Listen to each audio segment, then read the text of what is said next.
The Turn of the Screw by Henry James. Preface.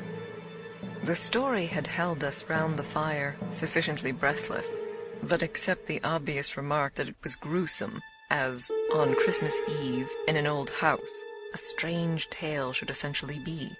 I remember no comment uttered, till somebody happened to say that it was the only case he had met in which such a visitation had fallen on a child. The case, I may mention, was that of an apparition, in just such an old house as had gathered us for the occasion, in appearance of a dreadful kind, to a little boy sleeping in the room with his mother, and waking her up in the terror of it, waking her not to dissipate his dread and soothe him to sleep again, but to encounter also herself, before she had succeeded in doing so, the same sight that had shaken him. It was this observation that drew from Douglas, not immediately but later in the evening, a reply that had the interesting consequence to which I call attention. Someone else told a story not particularly effective, which I saw he was not following.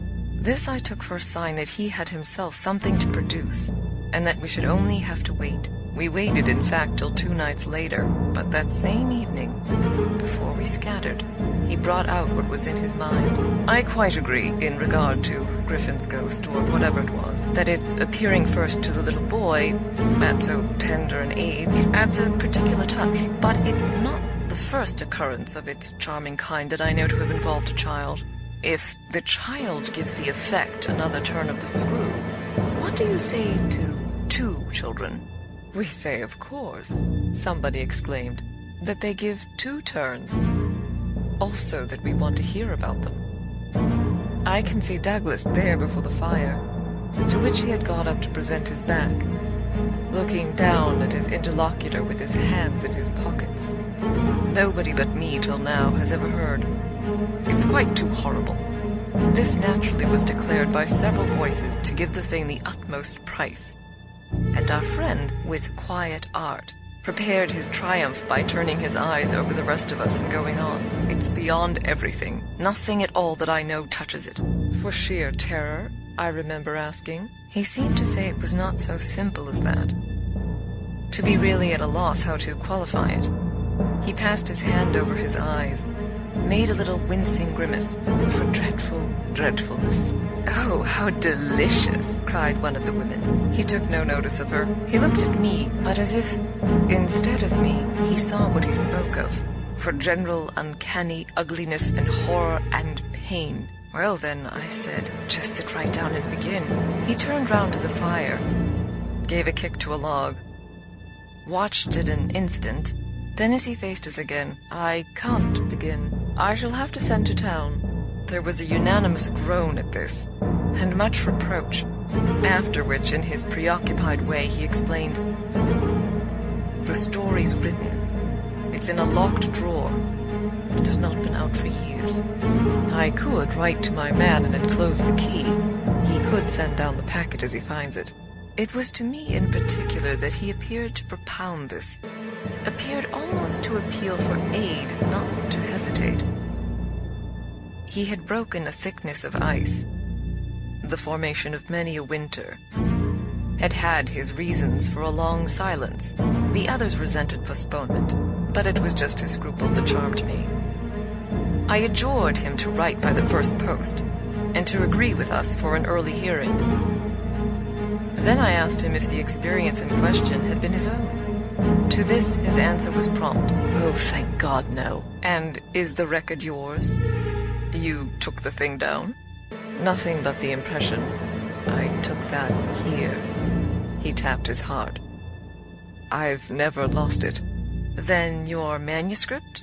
"Is in old, faded ink, and in the most beautiful hand." He hung fire again. "A woman's. She has been dead these 20 years. She sent me the pages in question before she died." They were all listening now, and of course there was somebody to be arch, or at any rate to draw the inference. But if he put the inference by without a smile, it was also without irritation.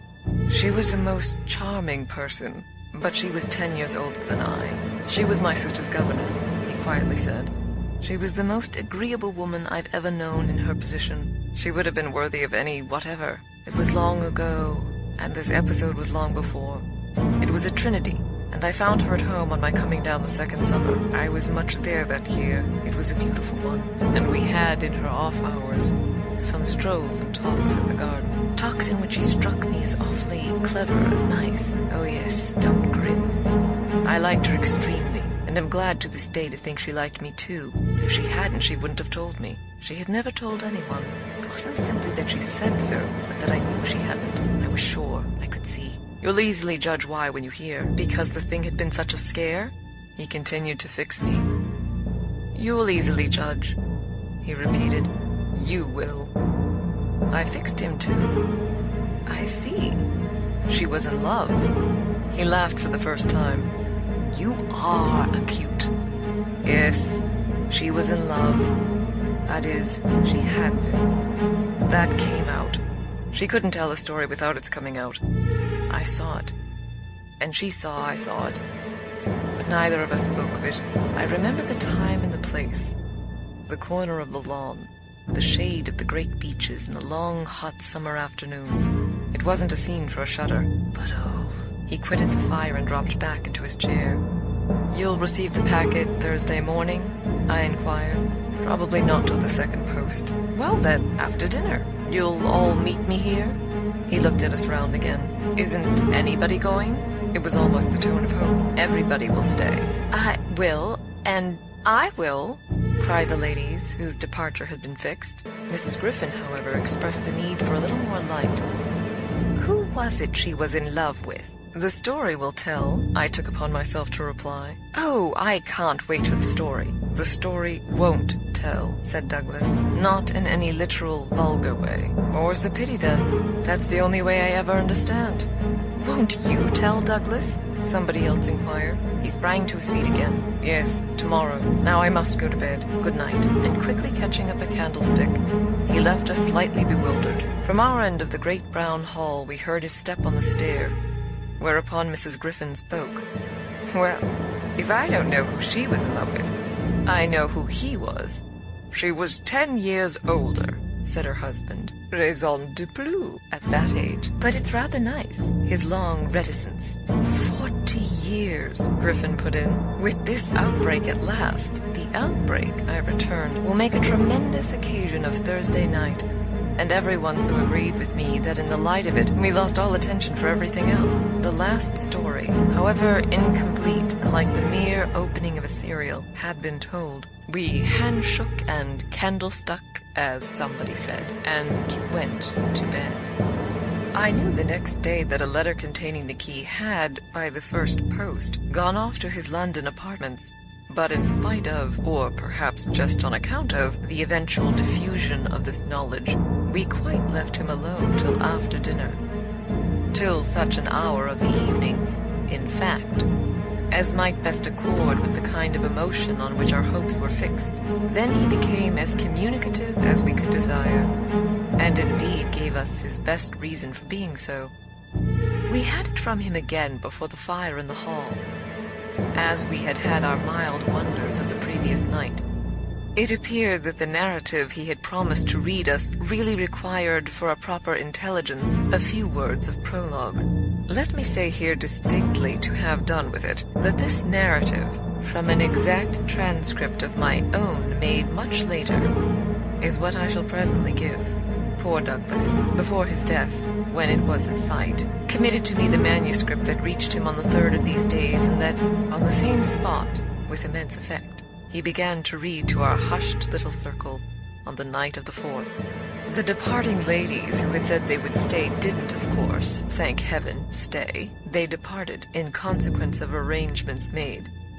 In a rage of curiosity, as they professed, produced by the touches with which he had already worked us up. But that only made his little final auditory more compact and select, kept it round the hearth, subject to a common brill. The first of these touches conveyed that the written statement took up the tale at a point after it had, in a manner, begun. The fact to be in possession of was therefore that his old friend, the youngest of several daughters of a poor country parson, had, at the age of 20, on taking service for the first time in the schoolroom, come up to London in trepidation. to answer in person an advertisement that had already placed her in brief correspondence with the advertiser. This person proved on her presenting herself for judgment at a house in Harley Street that impressed her as vast and imposing. This prospective patron proved a gentleman, a bachelor in the prime of life, such a figure as had never risen, save in a dream or an old novel, before a fluttered, anxious girl out of a Hampshire vicarage. One could easily fix his type. It never happily dies out. He was handsome and bold and pleasant, offhand and gay and kind. He struck her inevitably as gallant and splendid.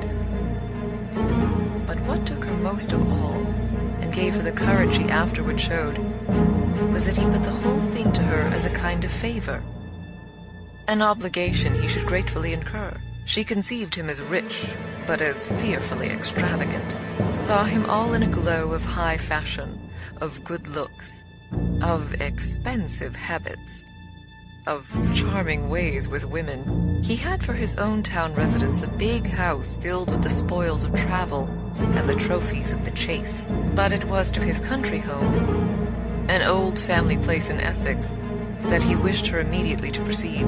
He had been left, by the death of their parents in India, guardian to a small nephew and a small niece, children of a military brother, whom he had lost 2 years before. These children were, by the strangest of chances for a man in his position, a lone man without the right sort of experience or a grain of patience, very heavily on his hands. It had all been a great worry, and, on his own part doubtless, a series of blunders. But he immensely pitied the poor chicks, and had done all he could.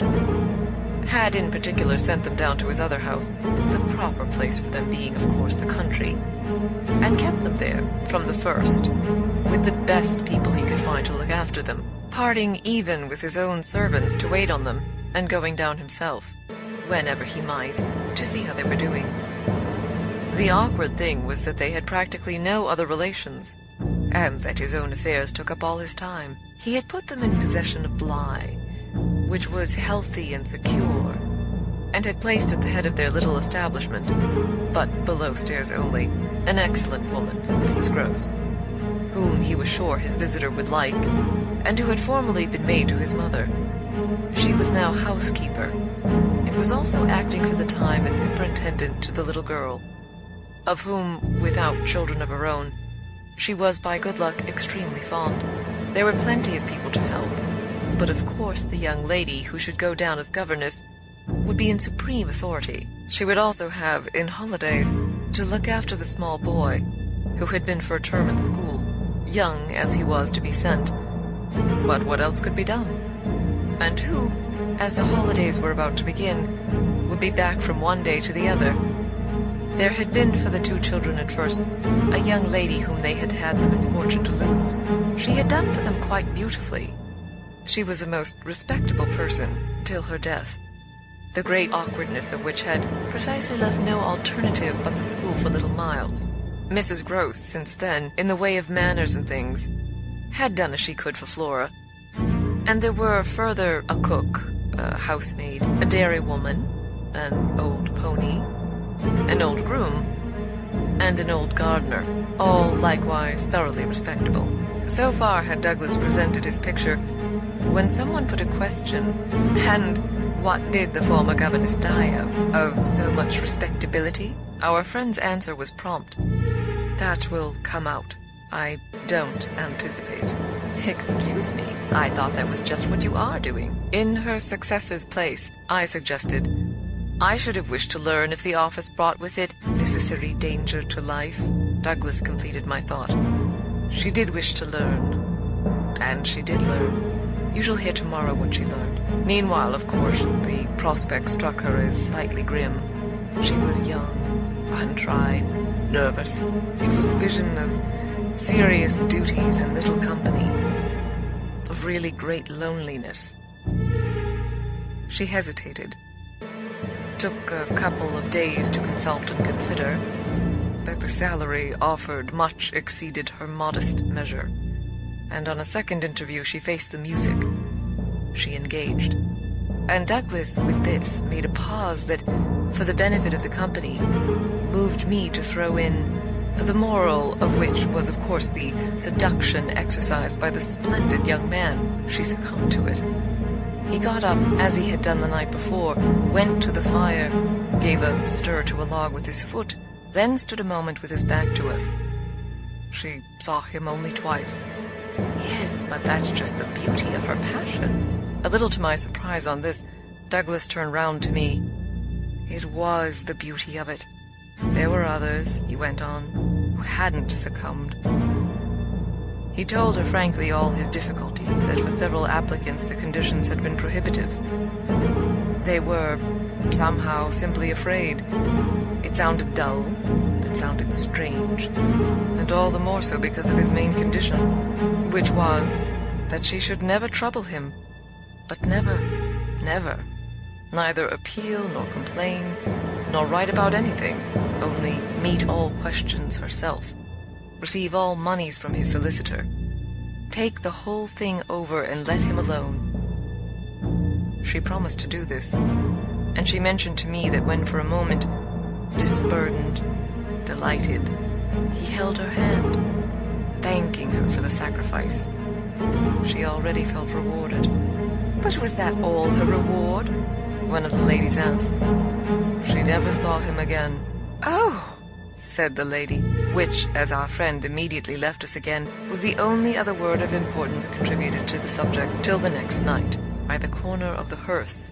In the best chair, he opened the faded red cover of a thin, old-fashioned gilt-edged album.